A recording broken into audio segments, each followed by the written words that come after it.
Hey everybody, it's NWA Bobby Mack for Rocky Top Wrestling Drunken Wrestling Review. As you know, we are reviewing Royal Rumble, so shows are coming at you pretty quickly this week. They might be coming at you daily. They might even be coming at you hourly. So I hope you're enjoying them. I hope you keep listening to them. Please subscribe. Give us some comments as well. This one, we're going to be reviewing another Royal Rumble. We're starting to get into Royal Rumbles that are kind of new to me because I stopped watching the Royal Rumbles probably around 92 or 93. I'm a Hulk Hogan guy. Sorry, fellas. So some of these Royal Rumbles are very new to me. Some of the characters that are in there, I've heard about, I've read about, but I've never actually seen. And from what I've seen so far, I haven't missed much. But anyway, speaking of not missing much and characters that you could see, the Ascension, I don't get it. Why do you have two guys go out there and bash the Road Warriors, bash Demolition, and bash the Powers of Pain? I get the comparison. Yes, you wear paint. You wear black and red. You're supposed to be this mean tag team. So, cheap heel heat, what do? You bash legends. I'm not knocking the Powers of Pain very much here, but maybe I am. I've worked many a show with the Barbarian. But here's the deal. The Powers of Pain were never that over. They were getting over in the NWA Jim Crockett Promotions when they both left and went to WWF. When they got to WWF, they were the imitation tag team now of not only the Road Warriors when they were in the NWA, but when they go to WWF, they become the imitation tag team of Demolition. So they split up not too long afterwards. They got to WWF, and that was the end of Powers of Pain. So Ascension, no need to even mention them. Next, we go to Demolition. Demolition, WWF homegrown tag team. Real over tag team champs. Could they both still go? I think they could still both throw in the paint, even though I've seen them at appearances now, and they even do that kind of cheaply. They're both pretty much out of shape. So could you get one more match with them? Yeah, but what would that really prove to have, old Demolition go out there and lose to the Ascension? Nothing really. So again, now I'm saying, okay, that's two of the three tag teams. Ascension, why mention them? Third tag team, the Legion of Doom, the Road Warriors. If Hawk was alive, this would make sense because Hawk would probably still be in good enough shape where him and Animal could go down there, put on an okay match. Nothing great because they never had a great match unless they were out there, with the Midnight Express or something, or a tag team that could carry them for a little bit. Then it would make a little bit of sense. But it doesn't make sense at this point because Hawk, unfortunately, the Road Warrior Hawk is dead. So you attack, what are you expecting out of this? Are you expecting Animal to come back and get beat up? Do a, one-off, where he's managing a tag team? Does he come back for that kind of commitment? Does WWF even want to kind of put that money out there to him? Does he even have the interest to come back and do a run as a manager? I don't think any of those answers would be yes. So I don't understand the Ascension attacking the Legion of Doom, the Road Warriors, other than cheap heat. Now, if you want cheap heat by attacking legends, by attacking legendary tag teams, then why don't you get the cheap heat by attacking a legendary tag team that's there already? So you've got the New Age Outlaws already in WWE. They both work there. They were the tag team champions last year. So they can still go out there and work a match. They can certainly, more Road Dogg than Billy Gunn, but they can certainly work the microphone. So you could easily have them go out there and counter these young punks with their microphone skills and then go in there and have a decent match. So I don't understand the whole thing with the Ascension. Yeah, I understand biting into the Twitter, the Twitter feeds and all that kind of stuff a little bit. But if you don't have a payoff, then there's no reason to do the angle. And that's my biggest problem right now with the Ascension and this angle, is because it's a non-angle. There's no payoff that's going to be good for the Ascension. If they beat up, if Animal shows up, if Demolition shows up, if the Power Pain shows up, the Ascension beat them down. All they have done is beaten some old, out-of-shape men that we haven't seen in a decade. You do have them go out there and insult the New Age Outlaws. You have them beat the New Age Outlaws. It means something because the Outlaws were the tag team champions last year. So even though it was a 10-year difference between their tag team title reigns with the New Age Outlaws, at least they are relevant to today's WWE fan. They're going to know them from more than just a Hall of Fame ceremony. So that's my take on the Ascension. Speaking of my takes, let's go ahead and get my take on this next Royal Rumble that I watched. I hope you guys are enjoying this.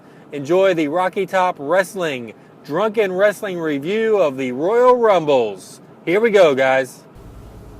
All right, so we're continuing our look at the Royal Rumbles here. The next Royal Rumble we're looking at is the Royal Rumble 1992, the fifth ever Royal Rumble. This Royal Rumble is known for a lot of things. A lot of people call this the most star-studded Royal Rumble in WWF history. It features a lot of future Hall of Famers, a lot of former WWF World Champions, a lot of future WWF World Champions, Intercontinental Champions, Tag Team Champions, as well as guys from other federations as well. You've got former AWA Champions, WCW Champions, NWA Champions, all inside this one Royal Rumble. Royal Rumble number 5. Now, this one also is the first time ever that the Royal Rumble was for a title. This Royal Rumble was for the WWF Heavyweight Championship. Prior to this, what happened was Hulk Hogan lost the title to the Undertaker.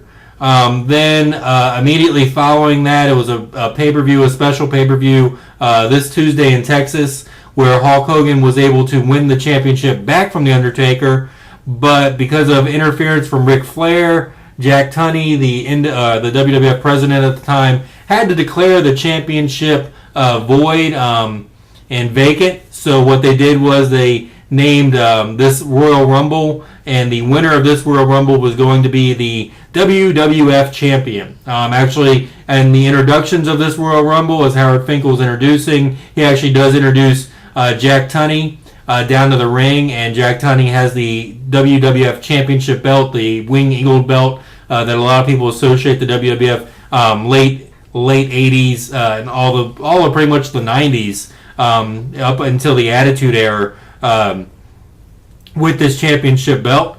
So a couple guys that were in this one, first two that entered, we usually look at those two. The British Bulldog and the $1 Million Man Ted DiBiase are our first two entrances in this one. Looking at former WWF champions that were in this Royal Rumble, you got Ric Flair, of course, who wins this Rumble and ends up being the champion. He leaves a year later after the next Royal Rumble as a two-time WWF champion. Again, for you guys that don't know this, and I'm sure, if you're a little bit, younger than me, if you're in your late 20s, maybe even early 30s, you're used to that Attitude Era, you're used to the WCW era as well. Ric Flair was only the second person in WWF/NWA WCW history to hold both the NWA World Championship and the WWF World Championship. The only other person in history, now this is going up to Bruno Sammartino, Andre the Giant held the WWF Championship, Pedro Morales, Superstar Billy Graham. A lot of these guys have already held the championship. The only person that was ever successful in the NWA was Nature Boy Buddy Rogers, who held that NWA World Championship prior to him winning the first ever WWF World Championship. So that was 1963 when Buddy Rogers won the WWF World Heavyweight Championship, cementing the title, giving it a lot of legitimacy as they had broken away from the NWA. Not another person, nobody until Nature Boy Ric Flair in 1992 won the WWF World Championship and had held on to the NWA World Championship prior. So quite a feat for Ric Flair. The next person actually was able to accomplish that was Hulk Hogan in 1994, when he was the first one to do the opposite, where he won the WWF Championship first, and then he went to the NWA WCW and won their championship in 1994. So, since then you've had guys like Diesel do it, Bret Hart's done it, Booker T's done it, Bill Goldberg. The list is kind of the giant. The list is kind of saturated at this point. But at this point in time, when they gave the strap to Ric Flair in 1992, this was a huge deal. This was 30 years, right? 63, 73, 83, 90, 92. So 29 years this hadn't happened. So pretty amazing that Ric Flair actually became the second person to ever do it. So quite an accomplishment for the Nature Boy. But like I was saying, when he leaves WWF a year later, he's a former now two-time WWF champion. Let's see. Also in this Royal Rumble, when we look at WWF champions, we've got the new WWE Hall of Famer, the Macho Man. Ooh yeah, Randy Savage. It's hard to say Randy Savage without saying ooh yeah. But Randy Savage is in this Royal Rumble as well. Hulk Hogan, of course, is in this Royal Rumble. At this point in time, he is a, let's see, three-time? Is he a three-time? Yeah, he's a three-time WWF champion, which at this point in time, that's a record for the WWF. That's the most WWF championships held by a person ever. Prior to that, Hulk Hogan had the record tied with Bruno Sammartino. And then before, let's see, I think at this point, Savage was still only a one-time champion. So Hulk Hogan was the first person to ever hold the WWF Championship 3 times, and that's at this point. Also going down the list of participants in this Royal Rumble, you'll see Psycho Sid Vicious. That's another one of these guys that eventually did win the WWF Championship as well as the WCW Championship. And this one is a young Heartbreak Kid Shawn Michaels. He has now already dumped the rocker gimmick, and he is going into the Heartbreak Kid gimmick. So this is his first showing as a singles competitor.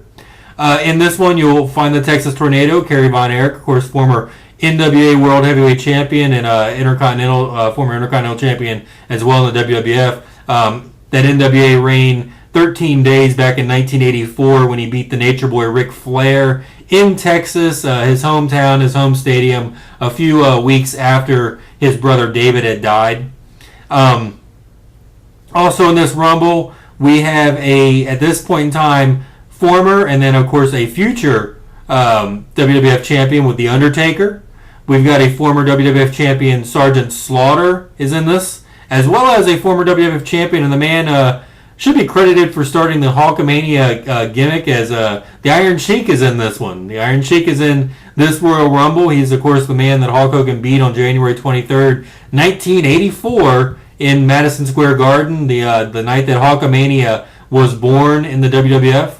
And then you've got a former AWA champion, also in the WWF. He was an Intercontinental champion, as well as a tag team champion. But that's the model Rick Martel. I really think it was kind of neat in this one because at one point in time in this match, you had Hulk Hogan, Ric Flair, and the model Rick Martel all fighting each other in a corner, kind of going at it for a little bit. It was really a neat matchup for any of our, anybody my age who had the Bill Apter magazines, Pro Wrestling Illustrated, The Wrestler, Inside Wrestling, because if you look at those magazines at this point in time, back in the 80s, 10 years, or I'm sorry, not 10 years, but probably about 6 years prior to this Royal Rumble, the 3 names that were on all those magazines, the dream matches, were Hulk Hogan, Ric Flair, and Rick Martel. And, the Hogan-Flair thing was always the biggest of the dream matches, but the AWA was still there. It was still a solid number 3 wrestling promotion. And with their other competitors, Stan Hansen ended up winning the AWA championship after Martel. You never saw the dream match of Hulk Hogan, Ric Flair, and Stan Hansen. It was always Hogan, Flair, and Martel. Those were your 3 big wrestlers in 84, 85 that everybody wanted to see go against each other for the dream match of the 3 big organizations, NWA, WWF, and AWA, going all against each other. In this Royal Rumble, a couple interesting matchups that you'll see.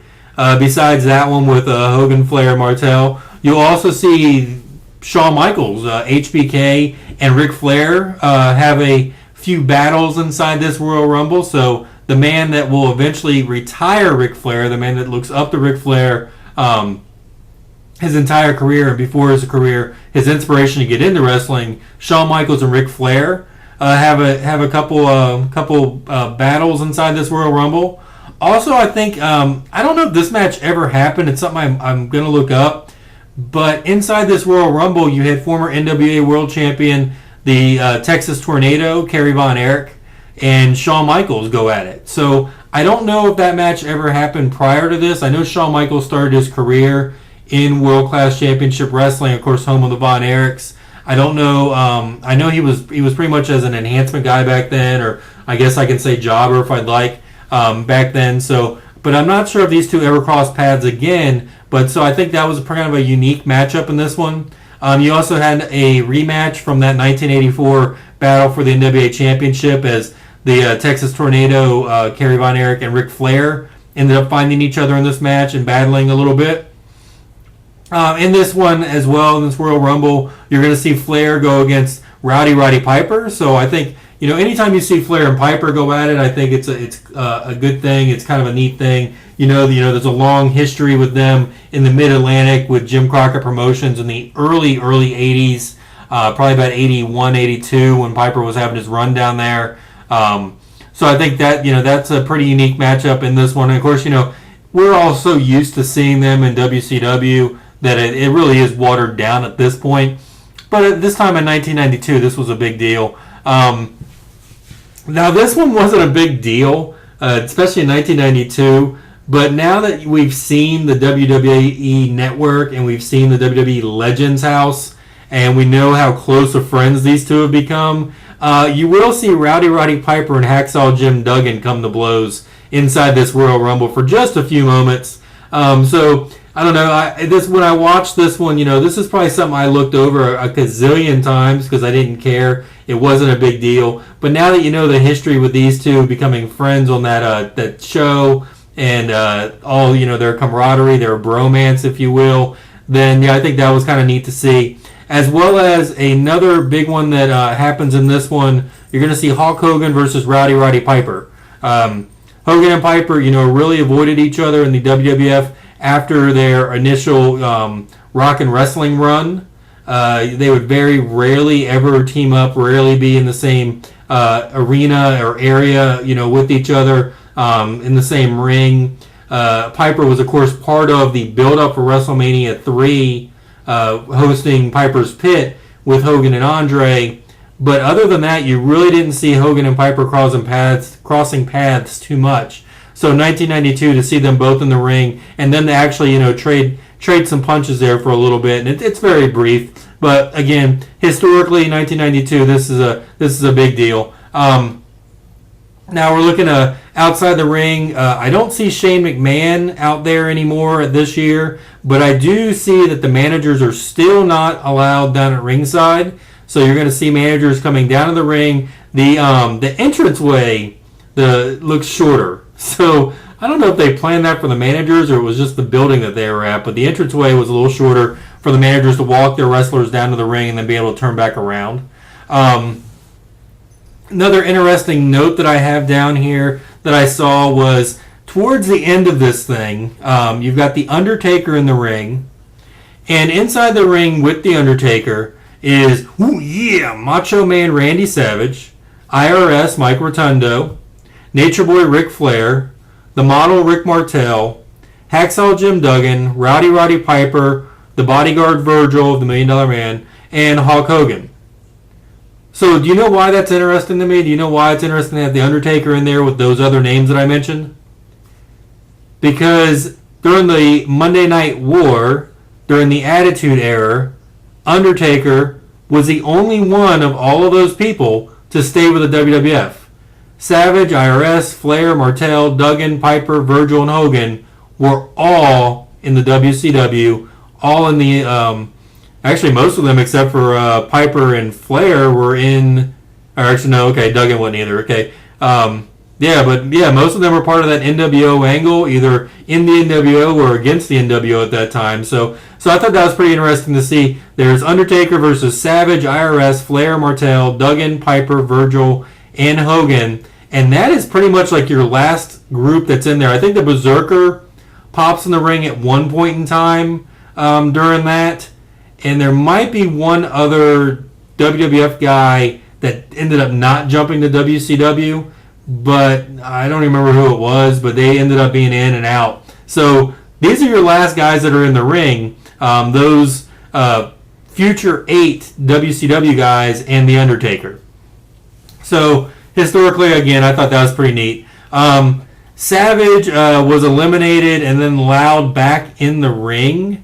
That was an interesting thing that happened. Savage and Jake the Snake Roberts were having a big feud at this point in time. Savage eliminates Jake the Snake pretty quickly, and then Savage leaps over the top rope onto the floor, both feet touch, and starts attacking Jake Roberts. Undertaker slides underneath the ropes, gets Savage, brings him back in the ring. Savage jumps back out of the ring.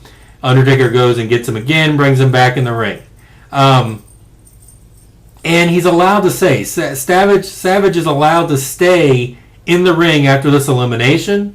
The announce team, I believe again it's Piper and Gorilla, they fumble through some notes or something and then end up saying that Savage was not eliminated, that he was allowed back because he was not propelled by another wrestler over the top rope. You know, it is what it is, right? Nowadays, you got Kofi Kingston getting thrown over the top rope or falling over the top rope and jumping on chairs, and you got other guys, landing outside the ring on 1 foot, but because it's not 2 feet, then they're not eliminated. So, again, it is what it is. Savage clearly in the rules of today was eliminated going over the top rope. But he was thrown back in by Undertaker, and he stayed back in in there until like the last 9 guys in the ring. Savage was in there for a long time, but again, the ruling by the commentating team was because he was not propelled by another wrestler, and you could say wrestler back then. He was not propelled by another wrestler. He was allowed to come back in. So, I think that was neat as well. As the last 6 guys in the Rumble, Taker was of course eliminated, and then the last 6 people that were in this Royal Rumble all ended up in WCW within a year and a half.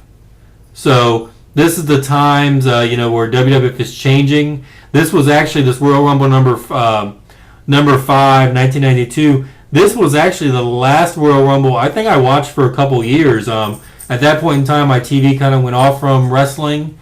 And then I started, when I got back into wrestling, then I started looking at the WCW more so than the WWF, the cartoony WWF. And I think with the next Royal Rumbles, you'll hear about some of the cartoony characters that start being involved. This Royal Rumble also historical with the fact that, not only did Ric Flair win, did he win the WWF Championship, became the second person in 29 years of the existence of the WWF to ever hold the NWA and then later on the WWF World Championship. But also Ric Flair lasted 1 hour and 2 minutes, a record that was stood for quite a while. But the Nature Boy, ended up holding that record for quite a while for 1 hour and 2 minutes inside Royal Rumble 1995. Royal Rumble number 5 of 1992. So if you're going to check out a Royal Rumble from the Hulk Hogan era, I would highly suggest watch this one. Because, again, just the amount of talent that's in there, I totally agree with any critic that says it. I think that this was the most star-studded Royal Rumble in WWE history, especially up to that point. World titles still meant something in other federations, and this was a huge Royal Rumble and a cool event where you had, it was for the WWF Championship. So the winner of the Royal Rumble, the Nature Boy, Ric Flair. Woo! Hey everybody, we just want to say again, thank you for listening to Rocky Top Wrestling's Drunken Wrestling Review. We appreciate all the comments, we appreciate all the subscriptions. Of course, by saying that we appreciate it, I actually mean I hope that you guys one day will actually subscribe to us and actually leave comments for us. We want to hear your thoughts about it. We know that one of our shows have gotten like 80 plus listeners, so I'm not sure how many times my grandmother and my mother listened to the show, but it must have been a lot. But there were some other people out there that it seems like they might have listened to it as well. The coming weeks, I'm going to be talking to my alleged partner here on Rocky Top Wrestling Drunken Wrestling Review. That's right, the man who came up with the Rocky Top Wrestling name, the young gun, the king of Carter County, the librarian, Cody Isis. That's right, Cody Isis will be on the show with me. We're going to be knocking back some beers and talking about professional wrestling, as well as we're going to keep reviewing the Royal Rumbles. We've reviewed a few of them already. I don't plan on stopping reviewing the Royal Rumbles until we get them all done. So again, everybody, we do appreciate you listening to Rocky Top Wrestling Drunken Wrestling Review. We will hear from you. We will see you all very soon. Thanks again. Good night.